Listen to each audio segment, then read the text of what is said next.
दोस्तों पिछले वीडियो में हमने ये देखा था कि whether a woman can be convicted of rape और not under section 376 of the IPC. वो वीडियो अगर आपने नहीं देखा है तो यहाँ पे आई बटन में क्लिक करके वो वीडियो पहले देख लीजिए, फिर आके इसको देखिए या फिर इसको देख के आप बाद में जाके उस वीडियो को देख सकते हैं, क्योंकि देयर आर सम प्रिंसिपल्स जो दोनों वीडियो में कॉमन है। अब इस वीडियो में हम ये समझने की कोशिश करेंगे कि whether a woman can be convicted of gang rape और नॉट। अब क्यों ये एक अलग टॉपिक है, क्योंकि ऑब्वियस सी बात है कि अगर एक औरत को हम रेप के अंदर कन्विक्ट ना कर सके सेक्शन 376 के अंदर, तो ऑब्वियस सी बात है कि सेक्शन 376 डी के अंदर गैंग रेप पे भी उसको कन्विक्ट नहीं किया जा सकता है ना।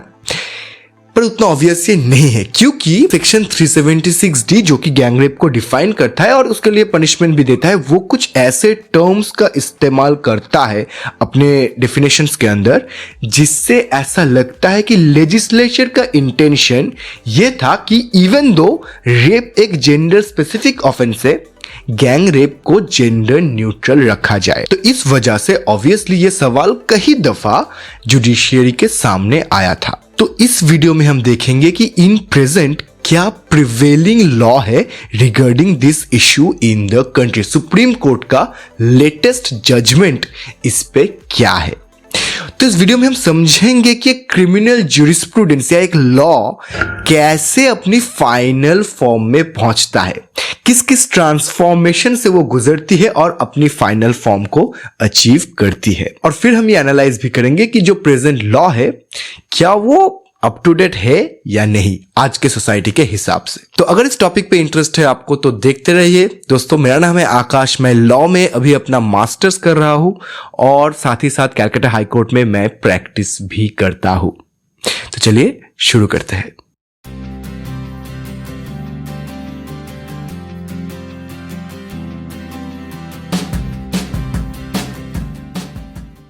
So the incident that triggers the making of this video that took place on the night of November 17th in Kochi, Kerala, where a woman was gang raped by 3 men in a moving car. तो accusations ये है कि the woman she went to a party with a female friend of hers. And in that party, she was introduced to the 3 accused persons by that female friend. And in the party, they obviously drank and apparently victim के drinks में कुछ नशीला मिलाया दिया गया था. And when she was completely intoxicated, the 3 men, the 3 accused persons, they offered to drop her home. And her female friend, she stayed back at the party. अब in the moving car while returning, she was gang raped. Now it is the allegation of the victim that her female friend, she is also involved in this crime. तो आप यहाँ पे गौर कीजिए कि the actual act of rape, gang rape, was committed by the 3 men, but the female, she was also a co-conspirator.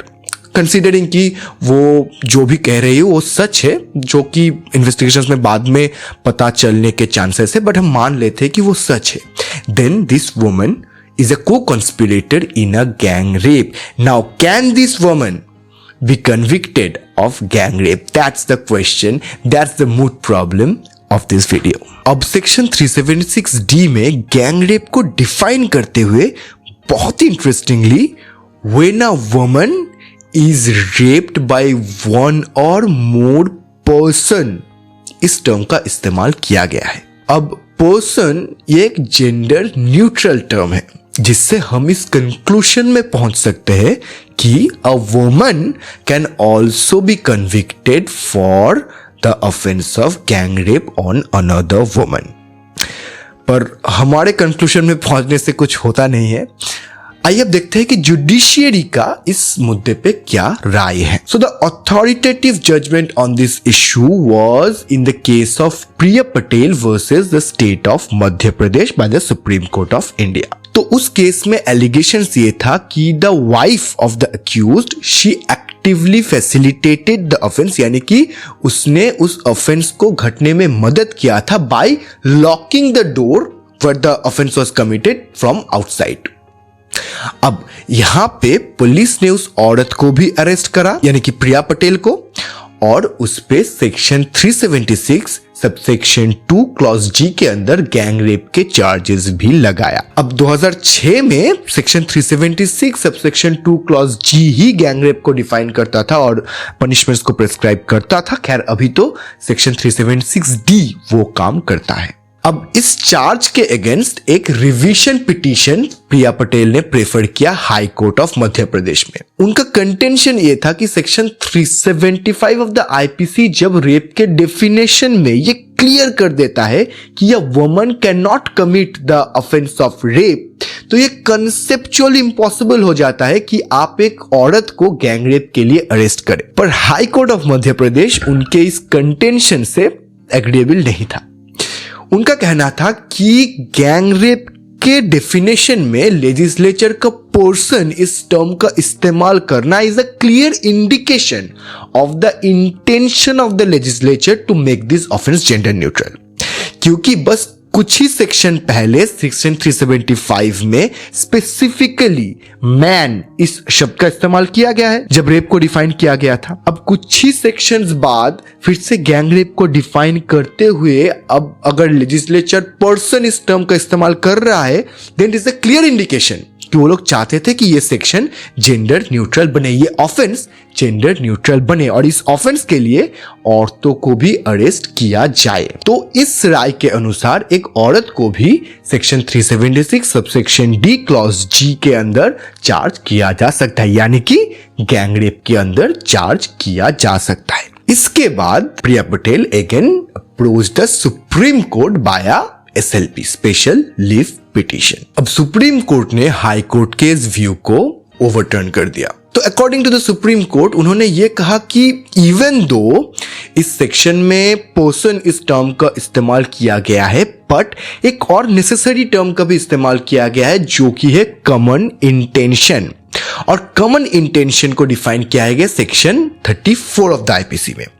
तो common intention हम उसे कहेंगे जब टू और मोर पर्सन्स विथ सिमिलर और सेम इंटेंशन कमिट्स अ एक्ट, उसे हम कॉमन इंटेंशन कहेंगे। और जब वो एक्ट इलीगल होता है तब section 34 of the IPC attract हो जाता है। यानी कि गैंग रेप के सेक्शन को अट्रैक्ट करने के लिए ये जरूरी है कि all the accused acted with common intention as defined in section 34। तो गैंग रेप के सेक्शन को अट्रैक्ट करने के लिए जरूरी है कि all the persons concerned acted with the common intention as defined in section 34 and with that common intention they did the act। अब क्योंकि according to the laws of that time, in fact आज भी हम ये मानते ही नहीं कि एक औरत, एक वुमन रेप कर सकता है, रेप कमिट कर सकता है, तो ये इम्पॉसिबल हो जाता है कि एक वुमन के पास रेप करने का इंटेंशन हो,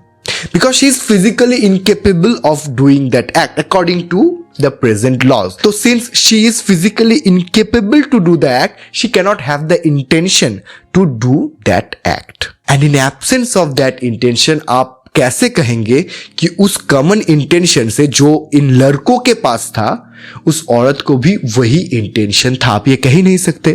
and hence according to Supreme Court a woman can never be charged with gang rape. अब दोस्तों ये सही था गलत था ये डिबेटेबल है। According to me, if you ask me, this judgment lacks a little bit of meat in it, but ये जजमेंट आया था 2016 में, और क्योंकि इसके अगेंस्ट कोई रिव्यू पिटीशन दाखिल नहीं किया गया था और अभी तक कोई दूसरे केस के जरिए भी ये मुद्दा सुप्रीम कोर्ट के पास फॉर जजमेंट या फॉर जुडिशियल कंसिडरेशन अराइज नहीं हुआ है अभी तक, सो this is the law of the land that stands as of today।